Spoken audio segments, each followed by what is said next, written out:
So hello everyone. भाई start करते हैं। जो लाइव मॉक 3 है पंडित वाला, उसके मैथ्स वाले सेक्शन का सॉल्यूशन। मतलब अपन आज के पेपर में वही है कि हर एक क्वेश्चन का जो शॉर्ट मेथड है वो देखेंगे, किस तरीके से मतलब बेस्ट सिंप्लीफिकेशन मेथड हो सकता है, टाइम कैसे सेव करेंगे, क्या स्किप करना है, क्या अटेम्प्ट करना है, मतलब हर एक चीज को बहुत ही डिटेल से अपन देखने वाले हैं। स्टार्ट करते हैं पहले नंबर के क्वेश्चन पे। क्या बता रहा है भाई, देखो। ये बोल रहा है कि एक डीलर है, वो अपने गुड्स को 10% के घाटे पे बेचता है, लॉस पे बेचता है कॉस्ट प्राइस पे। यानी कि मान लेते हैं, देखो एक चीज बताता हूं मैं, मेरे को आगे दिख गया कि इसमें वेट की बातें कर रहा है, मतलब बेईमान दुकानदार का क्वेश्चन है। मैंने हमेशा एक ही बात बोली है, जिनको नहीं पता वो भी अब से ये दिमाग में बिठा लेना कि जब भी बेईमान दुकानदार का क्वेश्चन आए, आपको ना वेट पे ध्यान देना है, वजन पे, ना पैसे पे, ना परसेंटेज पे, ना लॉस पे, ना प्रॉफिट पे। पूरे क्वेश्चन को अपन रेशियो से सॉल्व करेंगे। हमेशा एक ही मेथड होने वाला है, ठीक है। अब देखो 10% घाटे पे बेच रहा है, तो मतलब ये समझ लो, इधर उसके लगने वाला पैसा है, इधर उसके जाने वाला पैसा है। दुकानदार के पर्सपेक्टिव से अपन हमेशा क्वेश्चन को करेंगे। भाई दुकानदार ने 100 रुपए की कोई चीज थी कॉस्ट प्राइस के, उसको 10% के घाटे पे बेचा, मतलब 90 रुपए में बेचा होगा। बड़ा ही आसान काम है। हमेशा ये ट्राई करना है कि अगर आपको क्वेश्चन हो गया है तो ये देखना है कि और कोई मेथड है क्या। नहीं हुआ है तो पहले कंसेप्ट समझना है, फिर उसको खुद ट्राई करके देखना है। अगर आपसे बन गया तो वेल एंड गुड है, वो हमेशा दिमाग में रहेगी चीज। फिर नहीं बना तो मेरा सोल्यूशन देखना है, ये करना है। अब नेक्स्ट चीज कि उसने 25% लेस सामान दिया वेट के अंदर से। तो मैं अगर ये मान लूं कि एक्चुअल वेट उस चीज का 100 था, उसने 25% लेस मतलब 75 दिया। अब यहां पे खेल है पूरे क्वेश्चन का कि भाई दुकानदार के तो इस 75 जितना उसने बेचा उसके ही तो पैसे लगे होंगे ना, जब वो खरीद के लाया होगा ये चीज। यानी कि अब मैं इधर की साइड 75 लिखूंगा, और जब उसने मतलब ग्राहक से पैसे लिए तो वो पूरी 100% चीज के लिए लिए, मतलब इधर अब 100 आएगा। कई बच्चे इसको 100 और 75 लिख देते हैं, वो गलत चीज है। अब ध्यान रखना लेकिन हमेशा से, अब इसको सोल्व करना है। भाई 100 से 100 कट जाएगा, मतलब ये गुणा होगा, ये इधर गुणा होगा, फिर अपन कंपेयर करते हैं। तो मैंने 100 को काट दिया। 15 से 75 5 बार कट गया, 90 6 बार कट गया। 5 पे 6 यानी 1 का फायदा हो रहा है 5 पे, मतलब 20% प्रॉफिट होगा। कैसे? देखो 1 का फायदा हो रहा है 5 पे, परसेंटेज निकालने के लिए 100 से गुणा 20% प्रॉफिट, इजीली आंसर आ जाएगा, कोई दिक्कत नहीं है। हर एक क्वेश्चन को मतलब मैं बढ़िया इसी तरीके से बताते हुए चलूंगा। आप अपने हिसाब पे जो है स्पीड को वो एडजस्ट कर लेना। अपन अपने पेस पे चलते रहेंगे। सेकंड नंबर पे आ जाओ। इसमें बता रहा है कि एक राइट एंगल ट्रायंगल है PQR, जो कि एक सर्कल के अंदर इंस्क्राइब्ड है, जिसका डायमीटर 12 दे रखा है। तो भाई अपन ने एक सर्कल बनाया। अब इस सर्कल का डायमीटर अगर दे रखा है तो मतलब वो पक्का है कि सर्कल के सेंटर से पास हो रहा है, और इस डायमीटर से ही अब मेरा राइट एंगल ट्रायंगल बन रहा है। क्यों? क्योंकि मैंने एक और प्रॉपर्टी पढ़ी है कि भाई किसी भी सर्कल में अगर सर्कल के सेंटर से कोई कोड पास हो रही है, जिसे अपन डायमीटर बोलते हैं, ये सरकमफ्रेंस पे हमेशा 90 डिग्री का एंगल सबटेंड करती है। ये 90 डिग्री का एंगल बनेंगे। तो देखो सेंटर से पास हुई, ये 90 डिग्री का एंगल सबटेंड कर लिया, ये मैंने PQR बना। अब इसने बोला कि एक एल्टीट्यूड QS ड्रॉ किया जाता है राइट एंगल वर्टेक्स Q से हाइपोटेनस PR के ऊपर। मान लो ये है, ये डाल दिया अपन ने, इसको S पॉइंट दे दो, ये सर्कल का सेंटर, उससे कोई मतलब नहीं। जैसा जैसा बोल रहा है वैसा वैसा मैं कर रहा हूं। ये बोल रहा है कि length of the leg PQ is 8, ये PQ की लेंथ 8 है। तो ये बोल रहा है what is the length of the segment PS। PS की वैल्यू पूछ रहा है। डायमीटर इसने 12 दे रखा था, मतलब कि ये 6 हो जाएगा, यहां से लेके यहां तक इसको O बोल दो, PO, और OR भी 6 हो जाएगा। कोई दिक्कत नहीं है, 6 और 6 12, रेडियस भी बन जाएगी, वैसे दिमाग लग जाएगा इतना। अब क्वेश्चन के सोल्यूशन पे आते हैं। भाई इसने मेरे से बोला कि PS बताओ। मतलब जब भी क्वेश्चन में कुछ भी पूछे तो दिमाग में दौड़ाना है कि भाई PS किस चीज के मतलब तौर तरीके से आ सकता है, कैसे निकाल सकता हूं मैं। मैंने एक चीज देखी कि मेरे को एक लेग की वैल्यू दे रखी थी, हाँ या ना, छोटी सी। मुझे अब देखो मेरे को सिर्फ एक चीज देखनी है कि मेरे को PS पूछी है, तो मैं एक आइडेंटिटी लगाऊंगा भाई, PS इंटू में PR। PS इंटू में ये पूरी PR, ये बराबर होता है PQ के स्क्वायर के। बड़ी आसान सी चीज है। अगर मान लो मेरे से SR की बात कर रहा होता तो मैं QR वाली साइड ले लेता, नॉर्मल चीज है। PS की वैल्यू मुझे निकालनी है, PR पूरी मुझे 12 दे रखी है, PQ का स्क्वायर करना है, मतलब 8 का स्क्वायर करना है, 8 इंटू 8 लिख दिया। 12 से इस 64 को काटेंगे तो 5 पॉइंट कुछ कुछ आ जाएगा, 5 पॉइंट कुछ कुछ इस ऑप्शन में दे रखा है, मतलब PS की वैल्यू 5.33 आ जाएगी। जो थर्ड ऑप्शन है वो सही है। इजी क्वेश्चन था, छोटी सी आइडेंटिटी लगानी थी। थर्ड नंबर पे आ जाए।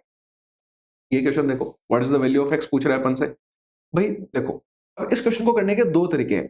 एक तो एकदम ही वाहियात या फिर बेसिक तरीका बोल लो कि आप इसको सिंप्लीफाई करते जाओ करते जाओ करते जाओ, ऐसी फॉर्म बन जाएगी, इक्वेट करेंगे, आंसर बता देंगे।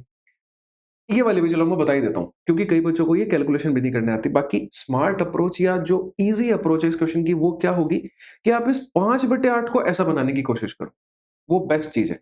तो देखो, पहले अपन बेसिक मेथड कर लेते हैं, फिर अपन स्मार्ट वाला भी करें। जो नहीं चाहता वो स्किप कर सकता है चीजें। देखो, ये बनेगा x प्लस 2 अपॉन में x, फिर वो जो नीचे वाला x है वो ऊपर चला जाएगा, यानी ये बन गया 1/1 प्लस 1/1 प्लस, अब देखो जो नीचे वाला मैं यहां तक लिख चुका हूं, 1 2, और ये तीसरे वाला मैंने अभी सोल्व किया है, तो x प्लस 2 और यहां आ जाएगा ऐसे आया। अब मैं इसका फिर से एलसीएम लूंगा, तो देखो यहाँ x प्लस 2 प्लस x हो जाएगा, यानी 2x प्लस 2 आ जाएगा, ये ऊपर आ जाएगा, यानी कि x प्लस 2 तो यहाँ आ गया और ये 2x प्लस 2 बन गया। फिर से इनका एलसीएम लेंगे तो 3x प्लस 4 आ जाएगा, ये ऊपर चला जाएगा, ये आ गया 3x प्लस 4, और ये बराबर है 5/8 के। इजी से कैलकुलेशन है, वैसे कोई दिक्कत नहीं है, पर वही याद चीज है। सोल्व करो, 16x प्लस 16 बराबर में 15x प्लस 20, ये बन गया x, ये बन गया 4, x की वैल्यू 4 आ गई, जो ये ऑप्शन है ये सही है। तरीके में कोई दिक्कत नहीं है, अब देखना। लेकिन भाई 5/8 है, इसे मैं लिख सकता हूं 1/8/5, कोई दिक्कत नहीं है, वो 5 को मैं नीचे लेके आ गया। अब इस चीज को मैं लिख सकता हूं 8/5 को 1 प्लस में 3/5, क्यों? क्योंकि 5 एकम 5 और प्लस 3 8/5 ही होता है, वही किया है मैंने। फिर मैं इसे क्या लिख सकता हूं, देखो 1 1 और फिर 1 1 ऐसे चल रहा है, तो मेरे को हर बार यहाँ 1 लेके आना है। इसको मैं क्या करूंगा, मतलब ये देखो 3/5 को मैं लिख सकता हूँ 1/5/3, ठीक है। तो मैंने 1 अब 5/3 को मैं क्या लिखूंगा, 1 प्लस में 2/3, क्यों? क्योंकि 3 एकम 3 और 2 5/3 होता है, यहां तक कोई दिक्कत नहीं है। अब देखो 1 2 और तीसरा एक लास्ट स्टेप और बच गया, इस 2/3 को मैं क्या लिख सकता हूँ, 1/3/2।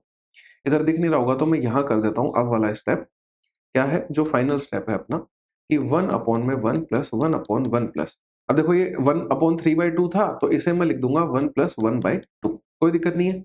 अब देखो क्वेश्चन में यहां तक कोई चीज नहीं है, दिक्कत आई, परफेक्ट चलता है, बस मुझे यहाँ पे 2/x जैसी टर्म चाहिए थी। ये तो 2/x जैसे नहीं है, तो ऊपर नीचे 2 से मल्टीप्लाई कर दो, यानी ये 2 बन जाएगा, ये 4 बन जाएगा। अब पूरे को अगर मैं कंपेयर करता हूं, तो x की जगह पे मेरे लिए 4 लिख रखा है, मतलब x की वैल्यू 4 आ जाएगी, जो ऑप्शन है वो यही वाला सही रहेगा। आया ना? अब ये कैलकुलेशन के अंदर फिर भी गड़बड़ हो सकती है, पर इस चीज में कोई गड़बड़ नहीं होगी, बड़ा ही सटीक चलेगा। ठीक है भाई, 4 नंबर पे आते हैं। Angle of depression to the foot of a building from the top of a इतना ऊंचा टावर इज 60 डिग्री। मतलब ये एक टावर है, ये एक बिल्डिंग है, और इस बिल्डिंग के फुट के ऊपर जो एंगल ऑफ डिप्रेशन है, अब देखो डिप्रेशन बनता ऐसे है, पर अपन ये वाला एंगल ले लेंगे, क्योंकि अल्टरनेट एंगल तो बराबर ही होते हैं। ये वाला एंगल लेंगे, कैलकुलेशन इजी पड़ेगी। ये 60 डिग्री दे रखा है, टावर की हाइट 93√3 दे रखी है। ये पूछ रहा है कितनी दूर लोकेटेड है ये बिल्डिंग से। कोई क्वेश्चन है क्या यार ये पूछने वाला? कैसे? क्योंकि भाई अगर ये 60 डिग्री का एंगल है, तो ये 93 होती, जब भी ये 93√3 बन पाएगा। बिल्कुल, अगर ये 30 डिग्री होता तो फिर ऐसा नहीं कर पाते, वो सारे ट्राइंगल्स अपने रटे हुए हैं। यानी कि जो आंसर है वो 93 बिना सोल्व किए बना जाएगा। जो नहीं समझा वो ये करना कि tan 60 लिखना, परपेंडिकुलर अपॉन बेस, यानी 93√3 अपॉन में जो बेस मुझे निकालना है, इसकी वैल्यू √3 होती है, √3 से √3 कटेगा, बेस की वैल्यू 93 आ जाएगी। इजी सी चीज है एकदम। चलते हैं 5 नंबर के ऊपर। क्या बता रहा है, एक एक्सप्रेस ट्रेन है जो 480 मीटर की है, ये टनल से पास हो रही है, इतनी सेकंड में स्पीड ऑफ ट्रेन बतानी है। इस क्वेश्चन में छोटा सा कंसेप्ट समझाता हूँ कि जब भी आपको ट्रेन या टनल दे, ट्रेन या फिर ब्रिज दे, सबकी आपको दूरी ऐड करनी होती है। ट्रेन या मैन दे देगा इंसान या पोल, जिस चीज की कोई दूरी नहीं होती, वहां पे आपको नेग्लेक्ट करनी है उस चीज की, क्योंकि कोई लेंथ होती नहीं है उनकी। अब देखो, अपने लिए ट्रेन की लेंथ और टनल की लेंथ दोनों जुड़ेंगी, यानी कि 480 और प्लस में 1200 आ जाएगा। ये होता क्यों है? क्योंकि देखो यहाँ पे ऐसा समझ लो कि ये टनल है एक, यहाँ पे ट्रेन आई, हाँ या ना? तो भाई अब ये ट्रेन, अब इसको मतलब इसके अंडर एंटर हो चुकी है, तो ये देखो ये दूरी एक्स्ट्रा कवर करी उसने, मान लो ये दूरी थी ट्रेन की। अब ट्रेन जब इसके अंदर चलेगी तो वो वाली दूरी में तो ट्रेन को कवर करनी पड़ेगी, और फिर बाहर निकलेगी तो लास्ट वाला एंड जब बाहर निकलेगा तो वो पूरी बाहर निकली हुई मानी जाएगी। यानी कि मेरे को ट्रेन की लेंथ में ये टनल की एक्स्ट्रा दूरी ऐड करनी पड़ेगी, वही मेरी टोटल डिस्टेंस कवर्ड होगी। यानी कि ये हो गया, ये टोटल डिस्टेंस हो गई। ये मैं इतने सेकंड में पार कर रहा हूँ, यानी 48 सेकंड में। मेरे को स्पीड बतानी है, ये स्पीड आ चुकी है मेरी, पर ये मीटर पर सेकंड में आई है। किलोमीटर पर आवर में पूछेगा, उसको बदलेंगे, मैं बता देता हूँ, चलो याद भी रह जाएगा। मीटर पर सेकंड से मुझे जाना है किलोमीटर पर आवर में। देखो, ये छोटी क्वांटिटी है, बड़ी में जाना है, तो 18/5 और 5/18 में बच्चे कंफ्यूज होते हैं। भाई बड़ा क्या है? 18 बड़ा है ना, छोटे से बड़े में जाना है तो बड़ा ही ऊपर आएगा। 18/5 इधर से इधर आना है तो छोटा ऊपर आएगा, यानी 5/18। याद रहेगा हमेशा के लिए। अब देखो ये छोटा था, बड़े में जाना है, यानी 18/5। इजी चीज है। ये कितना बनेगा? ये बनेगा 1680। ठीक है भाई, 1680 अपॉन में 48 इंटू में 18 और बटे 5। सॉल्व कर लो इसे, कोई दिक्कत ही नहीं है। 6 से काट दो इनको, 6 से 8 बार, 6 से 3 बार, 8 पंजे 40 बन गया। ये 40 से कट जाएगा, 40 से कटेगा, 40 से 4 बार 160 होता है, 8 बज के 80 2 बार आ जाएगा। 42 इंटू 3 करेंगे 126। 126 का मतलब ये ऑप्शन सही। आगे डिजिटल सम भी लगा सकते थे, पर कोई दिक्कत नहीं है। चलते हैं अपन 6 नंबर के ऑप्शन। एक सॉलिड स्फेयर है, वो प्लेस किया गया है क्यूब के अंदर और वो उसके सारे फेसेस को टच कर रहा है। रेकमेंड करूंगा कि ऐसे क्वेश्चंस में डायग्राम मत बनाना। देखो मैं डायग्राम बिना बनाए बिना सोल्व करता हूँ ये वाली चीज। एक दिमाग लगाने की कोशिश करते हैं। इसने बोला कि हर एक फेस को वो टच कर रहा है जो स्फेयर है वो, क्योंकि एग्जाम के अंदर जैसे ही अपन अप्रोच रखेंगे वही अगर अभी सिंप्लीफाई करेंगे जब भी प्रैक्टिस में आ पाएंगे वो चीजें, वरना तो फिर टाइम वेस्टेज होगा। अब मैं क्यों फालतू में एक मतलब क्यूब बनाऊं, उसमें एक स्फेयर को रखूं, नीड ही नहीं है। मैं इसने बोला कि एक क्यूब है, उसकी जो 6 फेसेस हैं उन सभी को एक स्फेयर जो है वो टच कर रहा है। परसेंटेज ऑफ क्यूब की वॉल्यूम बताने जो ऑक्यूपाई हो रखा है स्फेयर के द्वारा। भैया जी एक बात बता दो मुझे कि मैं रैंडमली एक्स के अंदर मान लो सोल्व करूंगा, थोड़ा होच-पोच बनेगा। मैं एक साइड ले लेता हूं, मैंने ऐसे बोल दिया कि क्यूब की जो साइड है वो 10 है, यानी क्यूब की जो वॉल्यूम होगी वो 1000 होगी। 10 का क्यूब हो गया, ठीक है, 10 का क्यूब लिख देता हूं मैं। अब इसमें से कितनी वॉल्यूम इस स्फेयर ने ऑक्यूपाई करी है? स्फेयर की वॉल्यूम होती है 4/3, पाई का मतलब 22/7, आर का क्यूब, यानी अब 10 नहीं लूंगा मैं, क्योंकि देखो भाई पूरी 10 है तो रेडियस अगर इसकी लूंगा तो आधी हो पाएगी ना स्फेयर के अंदर, यानी 5 का क्यूब आ पाएगा। कोई दिक्कत नहीं है। इतनी वॉल्यूम ऑक्यूपाई कर रहा है इतने में से, यानी कि 4/3, पाई का मतलब 22/7, आर का क्यूब मतलब 5 × 5 × 5, और इतनी वॉल्यूम ऑक्यूपाई कर रहा है इतने में से, परसेंटेज निकालने के लिए 100 से गुणा। नॉर्मल कैलकुलेशन है बस। भाई 2 जीरो से 2 जीरो कट जाएंगे, इस 1 5 से 1 10 2 बार कट जाएगा, 2 से 4 2 बार कट जाएगा, 22 दूनी 44, 5 × 5 25 बन गया, 7 दिए 21 बन गया। अब देखो ऑप्शन कैसे निकालोगे इसमें से? इसको ऐसे कर लो कि 44 को लिख दो 4 × 11, बेस्ट रहेगा। क्यों? क्योंकि देखो 25 चौके 100 बन गया, 100 × 11 1100 बन गया, 1100/21 करना अब बड़ी आसान चीज है। देखो 21 से 5 बार भाग जा रहा है, मतलब 5 पॉइंट कुछ वाला ऑप्शन आएगा, 54 जितना आगे नहीं जा पाएगा, मतलब बिना अपन कैलकुलेट किए बिना अप्रोक्सीमेशन लगा के भी आंसर बता सकते थे, ये वाला ऑप्शन है। ठीक है भाई, 7 नंबर पे आ जाओ। ये एक्सप्रेशन दे रखा है, इसकी वैल्यू पूछ रहा है, इसको तो मैं कैसे करूंगा? ठीक है भाई, एक्स स्क्वायर का डिवाइड लगा दो इसमें। एक्स स्क्वायर का डिवाइड लगाऊंगा तो ये एक्स स्क्वायर बन जाएगा, इसके नीचे एक्स स्क्वायर आ जाएगा, और ये सिर्फ 6 बच जाएगा। अब ये आ गया तो मैं कुछ भी कर सकता हूं। कैसे? क्योंकि देखो भाई ऊपर वाले में अगर मैं x डिवाइड करूंगा तो बनेगा x+1/x+3√2, कोई दिक्कत नहीं है। नीचे वाले को देखो सिंप्लीफाई करते हैं x प्लस में, भाई इसमें मैं x का डिवाइड कर रहा हूं तो ये 3 आ गया, ये 1/x आ गया। अब मैं x-1/x की वैल्यू भी निकाल सकता हूं और x+1/x की भी निकाल सकता हूं, सारा काम हो गया मेरा यहां से। कैसे होगा? देखो अगर मुझे x-1/x निकालना है जब तो इसमें से मैं 2 घटाऊंगा और उसका रूट ले दूंगा, तो 6 माइनस 2 का रूट यानी 4 का रूट मतलब 2 आ जाएगी। x+1/x लिखना है तो मैं इसमें 2 जोड़ूंगा फिर रूट ले दूंगा, तो मतलब आ जाएगा अंडर रूट में 6 + 2 मतलब 8 का रूट यानी 2 रूट। बड़ी इजी चीजें थी ये तो। ठीक है भाई, वैल्यू रखो यहाँ पे, x+1/x 2 रूट 2 प्लस 3 रूट 2 यानी 5 रूट 2। x-1/x का मतलब 2, 2 + 3 बन गया 5, ये कट जाएगा, √2 मेरा आंसर बच जाएगा फाइनल। तो ये ऑप्शन है वो सही। मतलब ऐसा कोई मेरे को क्वेश्चन अभी तक लगा नहीं जिसमें सोच विचार करना पड़े, टाइम देना पड़े, मेहनत करनी पड़े या स्किप भी करना पड़े। इजी पेपर है, एकदम इजी चल रहा है अभी तक, और बाकी फाइनल कंक्लूजन लास्ट में बताऊं। देखो इसने क्या बोला, 40% ऑफ अ नंबर जो है वो लेस देन इट्स 60% बाय 30 है। अरे तो 60 और 40 का डायरेक्टली 20% ही अंतर हो जाएगा, यानी 20% की वैल्यू 30 है। मतलब ऐसा है कि x के 20% की जो वैल्यू है वो 30 दे रखी है। ये बोल रहा है कि 30% ऑफ द नंबर बता दो। और इससे भी ज्यादा बेटर पता है क्या होता? वैल्यू बटा किसकी गुणा चाहिए जिसकी लगा रहे होते तो अपन। कैसे? देखो, इसको छोड़ो एक बार। जिसको ये समझ में नहीं आया वो बेसिक ये कर लेना कि भाई कोई एक नंबर का 60% है, उसमें से 40% घटाते हैं, तो इसने मुझे 30 दे रखा है। अब यहां से x निकाल लेना। जो एक्स्ट्रा थोड़ा सा सही सोच पा रहा है वो यहां ध्यान देना। इसने बोला कि 30 जो वैल्यू है वो किसकी है? किसी एक नंबर के 40 और 60% के अंतर की। मतलब वो वैल्यू उसके 20% की है। अगर मैं ये पूरा नंबर निकालना चाहता हूं तो मैं इसका 100% वैल्यू निकाल देता हूं। लेकिन इसने ये नहीं पूछा। इसने बोला 30% ऑफ दैट नंबर बताओ। तो इसका नंबर का मेरे को 30% बताना है। 100 से 100 कट गया, एक जीरो से एक जीरो कट गया, 2 से 30 15 बार कट गया, 15 तिया 45 मेरा आंसर आ जाएगा।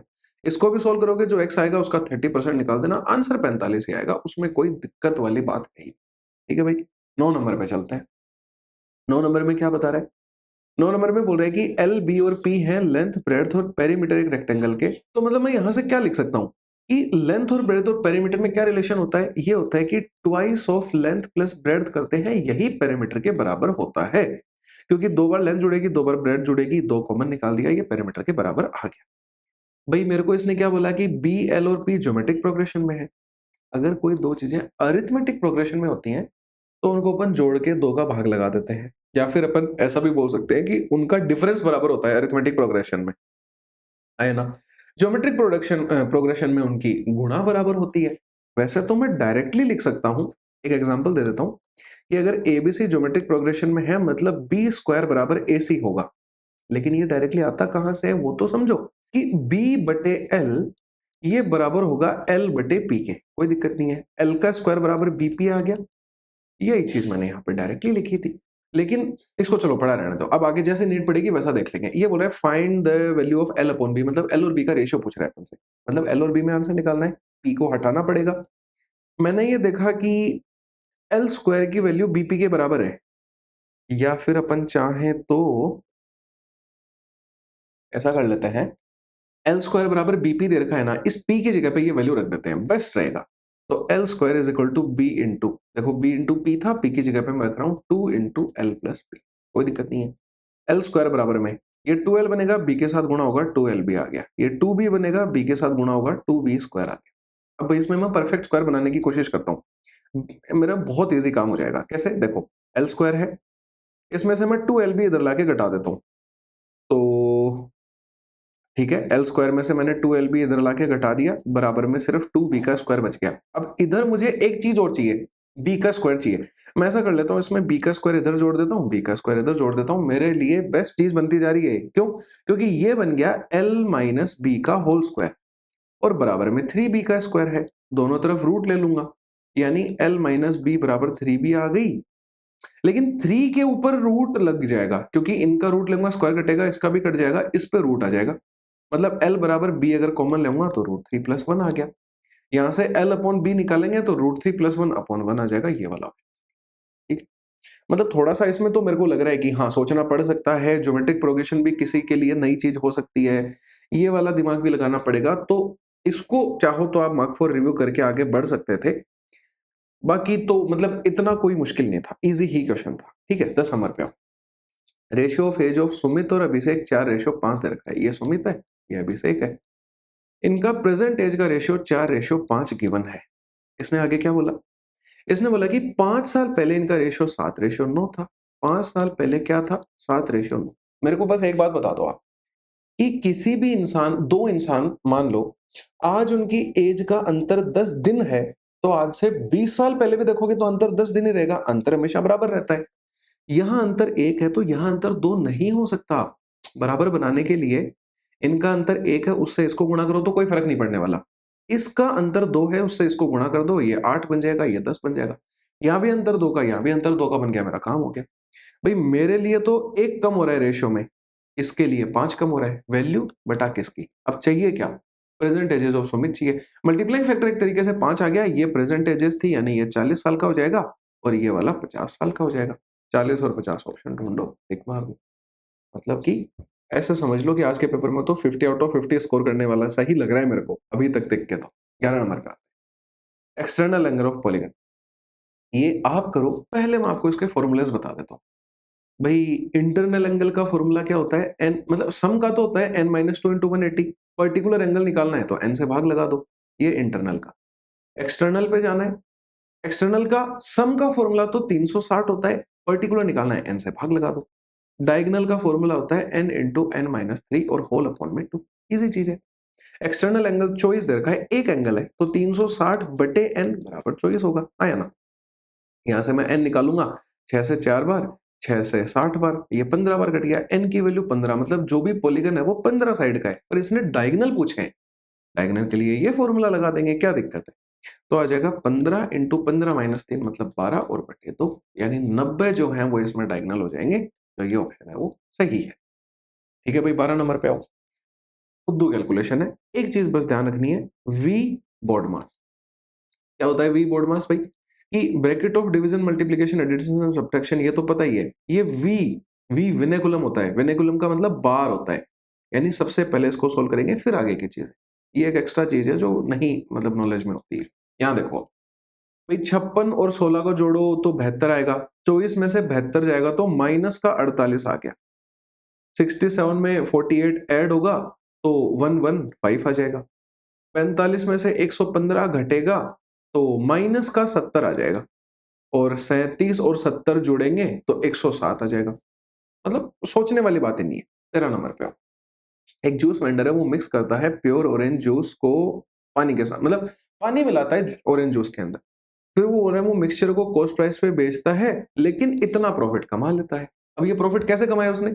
पानी की वजह से कमाया उसने।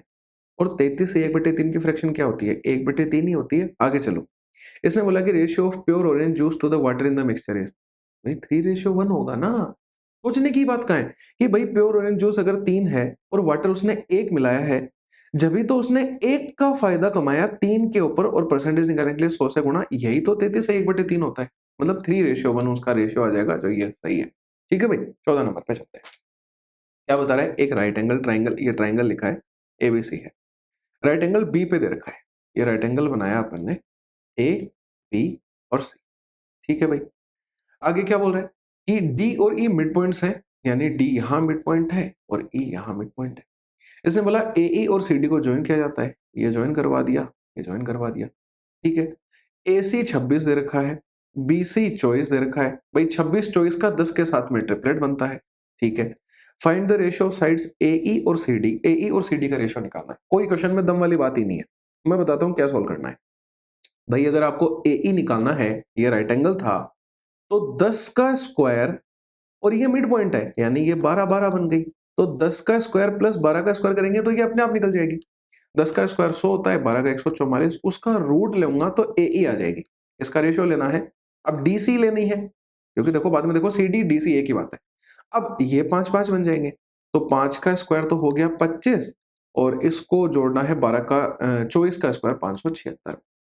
अब मुझे तो बस एक बात बता दो, 576 और 25 क्या होता है? 601 होता है। 601 का कोई रूट नहीं आता, मेरे को दिख रहा है 601 जैसा ऑप्शन। अरे भाई तो फिर मैं क्यों दिमाग लगाऊंगा, मैं इसको टिक कर दूंगा ना।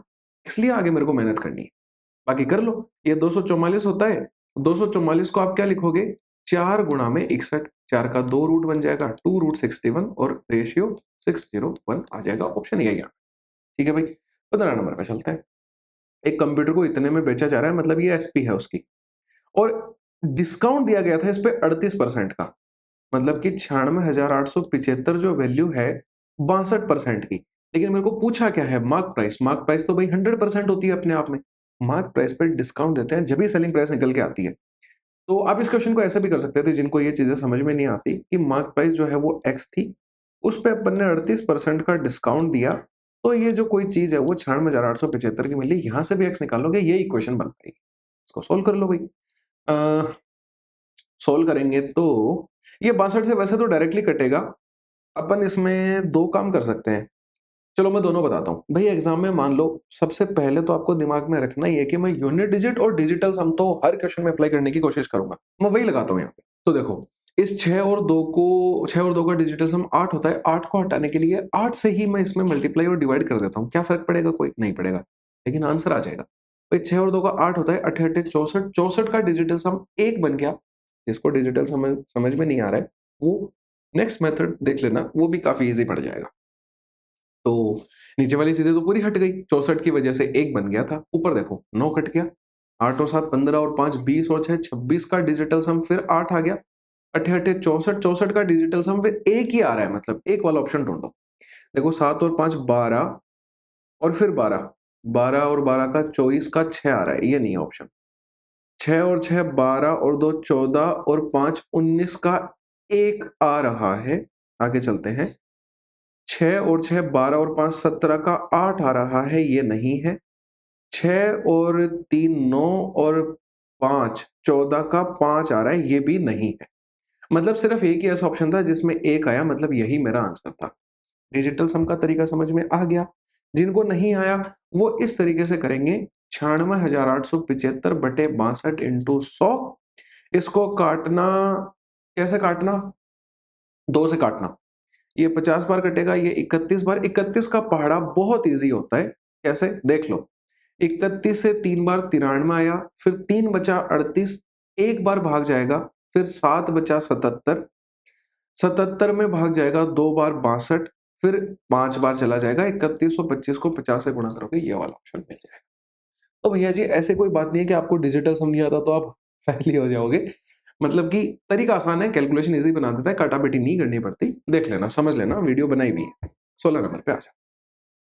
बेस ऑफ अ प्रिज्म जो है वो रेक्टेंगल है और लेंथ ट्वाइस है उसकी विड्थ की।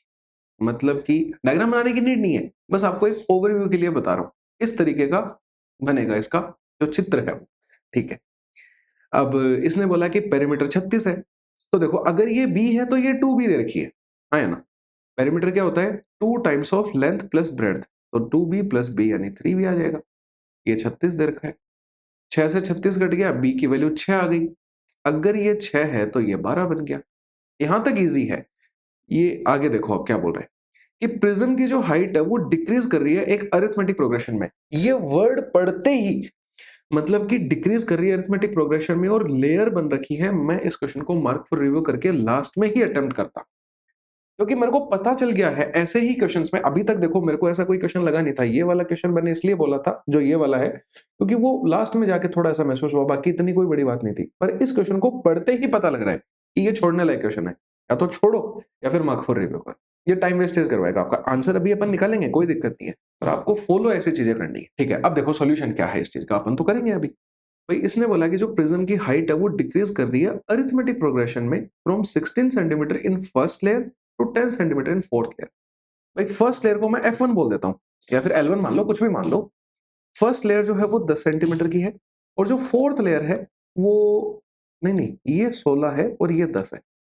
तो अब बीच में F2 और F3 और आएंगी। देखो अगर एक स्मार्ट वर्क वाला बंदा होगा ना, वो तो डायरेक्टली समझ जाएगा कि 16 से 14 हुई होगी, फिर 12, फिर 10 हुई होगी। दो दो की कमी चल रही है।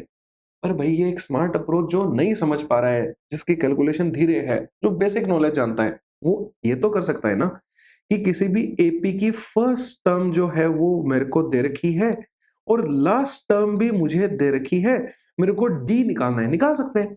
फॉर्मूला होता है A N is equal to A plus N minus one into D. मैं इस फॉर्मूले में वैल्यू रख रहा हूँ।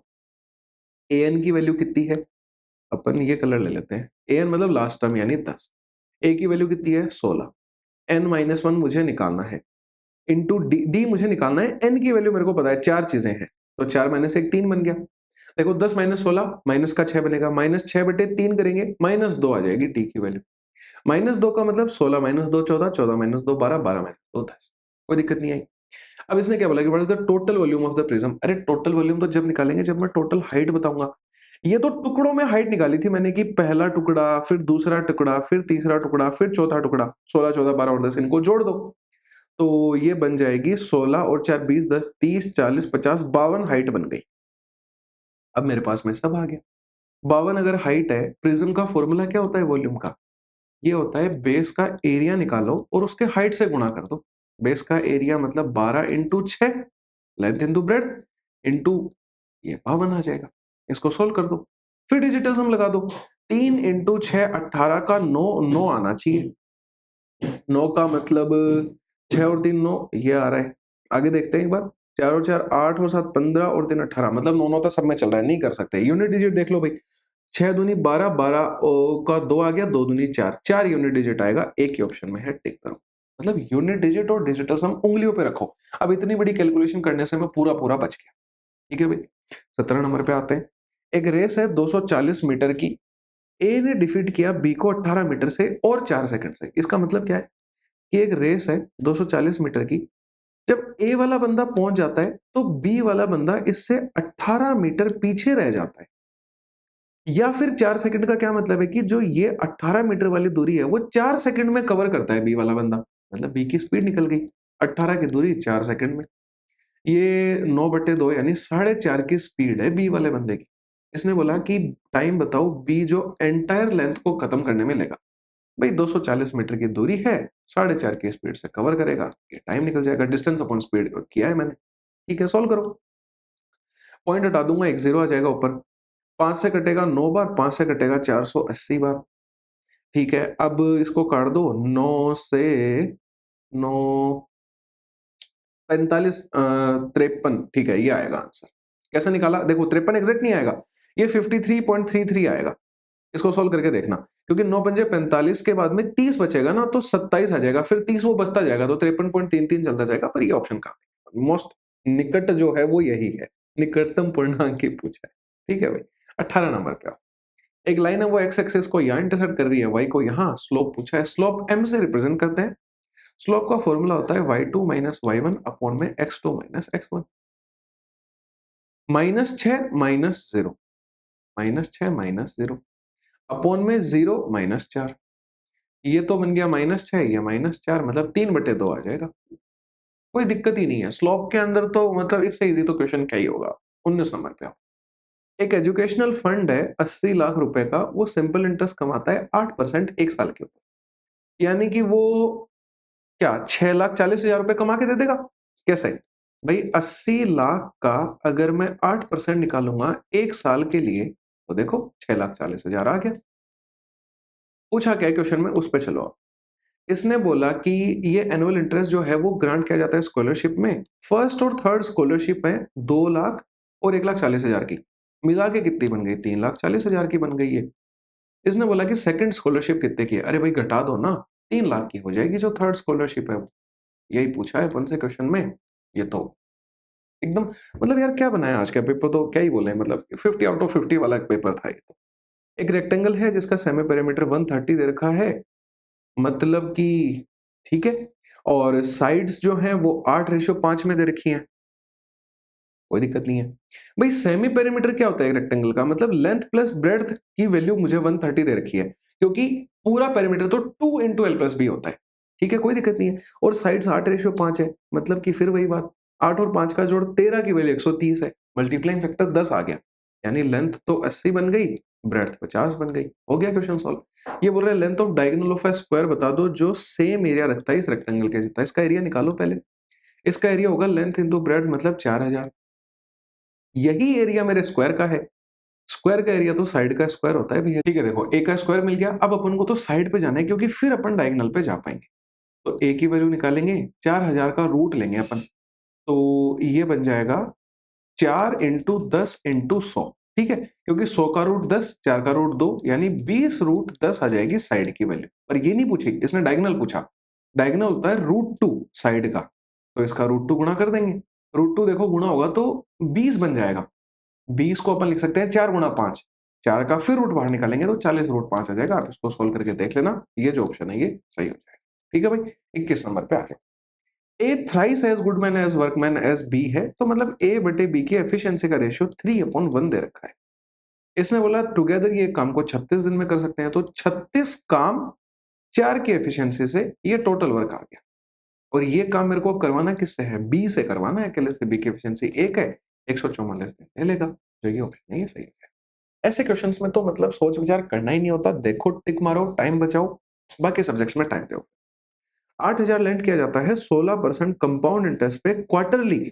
कंपाउंड इंटरेस्ट पूछ रहा है 6 महीने का। भाई क्वार्टरली का मतलब क्या है कि मतलब 4 बार पैसा दिया जाएगा एक साल के अंदर, 3-3 महीने से। यानी कि जो फैक्टर मेरा 4 आया है, उससे मैं रेट को तो डिवाइड करूंगा, यानी 4% रेट बन गई, और टाइम को गुणा करूंगा तो 6 महीने बन गए, 4 से गुणा होके 24 महीने। और 24 मंथ का मतलब होता है 2 साल। ठीक है, मतलब मेरे को 2 साल तक 4% पे पैसा देना है। पूरा क्वेश्चन को रीफ्रेम कर दिया अपन ने। अब भाई इफेक्टिव रेट निकाल लो। फॉर्मूला होता है a plus B plus A B बटे 100। पर अब फॉर्मूला साइड करना चालू करो, दिमाग में कैलकुलेट करो कि भाई देखो 4 प्लस 4 8 बनेगा, 4 का स्क्वायर 16 आएगा, तो 8.16 मेरी रेट हो जाएगी। कितने पे लगानी है? 8000 पे लगानी है। इंटू में 8.16 और बटे 100। अब देखो एक कॉमन सेंस लगाने की कोशिश करो कि क्या मैं इस 8 से इस 816 को गुणा करके क्या सारी जीरो हटा पाऊंगा? नहीं, एक तो रह जाएगी। मैं यही ऑप्शन को टिक करके आता, पर फिर भी आपके उसके लिए सॉल्व कर देते हैं अपन। भाई 2 जीरो से 2 जीरो कट गई, 1 जीरो से 1 पॉइंट कट गया, 1 पॉइंट तो अभी भी रह जाएगा। यही बात मैं बोल रहा था। यूनिट डिजिट देखो 8 ही आ रही है और वो भी एक ही ऑप्शन में मिल रही है। कई सारे तरीके हैं सॉल्व करने के। ठीक है भाई, तेईस नंबर पे आओ। एक स्टार्टअप है, उसमें 3 स्टेक होल्डर्स हैं। ए ने 50% कैपिटल लेके आया है और बी फिर बचा हुआ 50% लेके आया है। ठीक है भाई, कोई दिक्कत नहीं है, मतलब दोनों का आधा आधा शेयर है। सी ने बाद में ज्वाइन किया और उसको प्रॉमिस किया गया कि 20% जितनी भी टोटल प्रॉफिट होगी उसके लिए सी को दे देंगे अपन 20%। टोटल प्रॉफिट 2.5 लाख का हुआ। भाई 2.5 लाख का अगर आप 20% सी को दे दोगे तो मतलब 80% पैसा ए और बी के लिए बचेगा। मैंने ये निकाला, 25 अट्ठे 200 होता है, मतलब 2 लाख रुपए ए और बी के लिए बच जाएंगे। इन दोनों में से ए और बी का आधा आधा शेयर है, इसने बी का शेयर पूछा है मेरे से, तो 1 लाख रुपए हो जाएगा। मतलब कुछ सोचना विचारना नहीं है, टाइम वेस्ट नहीं करना है, कैलकुलेशन नहीं करनी है, लिखना बहुत कम है, पर आंसर जल्दी निकालना है। ठीक है, तो इस नंबर पे आओ। एवरेज मंथली इनकम राम की 12,000 रुपए है, कृष्णा की 8,000 रुपए है। मतलब इसको अगर अपन जोड़ेंगे तो दोनों की 20,000 रुपए बन गई। इसने बोला कंबाइंड इनकम बता दो दोनों की, तो 20,000 इंटू 12, 20,000 इंटू 12, क्योंकि एक साल की बतानी है, 2,40,000 रुपए हो जाएगी दोनों की इनकम। ठीक है भाई, 25 नंबर पे आओ। How many 6 digit number can be formed that are divisible by 9 and have 6 as their first digit and 3? भाई गजब क्वेश्चन है। देखो 6 डिजिट का नंबर बनाना है, जिन्होंने मेरे से पढ़ा है उनको तो इजी ही लग रहा होगा, लेकिन फिर भी देख लेते हैं अपन, क्वेश्चन का सोल्यूशन तो देखेंगे ही। कि इसने बोला कि फर्स्ट डिजिट तो 6 फिक्स कर दिया उसने, थर्ड डिजिट 3 फिक्स कर दिया उसने, मतलब मैं सिर्फ इन जगह पे कुछ रख सकता हूं। अब इसने मेरे को बोला कि ये 9 से डिविजिबल होना चाहिए। देखो 9 का रूल क्या कहता है कि पूरा सम भी 9 से डिवाइड हो जाए। तो भाई 6 और 3 तो 9 अलग से ही हट गया, यानी कि ये जो बचे हुए नंबर है इनका सम भी 9 होना चाहिए। तो मैं पहले से शुरू करता हूं, लास्ट पे जाता हूं। भाई जीरो, देखो मैं ये 4 नंबर लिख रहा हूं सिर्फ, 0 0 मतलब 4 नंबर 0 0 0 9, ये होगा 9 से डिवाइड। फिर अगर मैं अगला लिख दूं 0 0 1 8, ये भी होगा। फिर मैं अगला लिख दूं 0 0 2 7, ऐसे करके अपन जाते जाएंगे और जब तक मैं 9999 पे नहीं पहुंच जाऊंगा, जब तक ये डिवाइड होते ही रहेंगे। या फिर मैं ऐसा बोल सकता हूं कि इनके हर 9 अक्षर बाद में ये डिवाइड होते रहेंगे। मतलब एक एपी बना दी मैंने इस क्वेश्चन के अंदर। इसने मेरे से पूछा कि ऐसे कितने नंबर हो सकते हैं, मतलब मेरे को बस एन की वैल्यू निकालनी है। कैसे निकलेगी भाई? एन, एन अभी अभी फॉर्मूला यूज करके आए, एन बराबर ए प्लस में एन माइनस 1 और डी की वैल्यू तो 9 है, ये जाएगा उधर 9,990। हाँ, एक चीज और भाई, शानदार चीज मिली है मेरे को, अभी बताता हूँ। हाँ, ये तो गलती करने लायक चीज है भाई। बराबर में आ गया n माइनस वन इंटू 9, ये उधर भाग में जाएगा तो 1110 बराबर n माइनस 1, यानी n की वैल्यू आ गई 1111। ये तो वैसे कॉमन सेंस पे लग रहा था कि 9,999 से 9 तक इतने वे नंबर हो जाएंगे, नहीं भी लग रहा तो भी कैलकुलेट कर लिया। पर क्या ये आंसर है? दे रखा है, लेकिन ये आंसर नहीं है। क्यों नहीं है? एक बार मतलब सिर्फ 1 सेकंड के लिए पॉज करो वीडियो को और सोच के देखो कि ये आंसर क्यों नहीं है, मैंने क्या मिस किया है। सोचा होगा आपने। जो समझ पाए वो वेल एंड गुड है भैया जी, एक्सेल कर रहे हो आप। जो नहीं समझ पाए वो ये भी तो देखो ना कि भाई ये जो 4 अक्षर है यहाँ पे अगर मैं 0 0 रखूंगा तो ये नंबर भी तो 9 से डिविजिबल हो पाएगा ना। यानी इसमें मुझे एक और ऐड करना पड़ेगा, 1112 आंसर करके आना। अभी मैं सच में कर देता ये वाला टिक और मैं चला भी जाता, बस एकदम से ही अचानक रैंडमली क्लिक कर गया, पता नहीं कैसे। ठीक है, ये वाली चीजें ध्यान रखनी है। अब जैसे कॉपी हो गया आपकी, जो जिसमें आप ये चीजें लिख रहे होगे उसमें स्टार मार्क करके लिख देना कि भाई ये 0 0 वाली चीज का मेरे को खास करके ध्यान रखना है, तो आगे से ये गलती नहीं हो पाएगी कभी। ठीक है भाई, इजीली अपन ने पूरे 25 के 25 क्वेश्चन सवाल सॉल्व किए। बड़ा ही मजा आया सिंप्लीफाई करके। अगले वीडियो में मिलते हैं, बाकी जब तक के लिए बाय बाय, टेक केयर।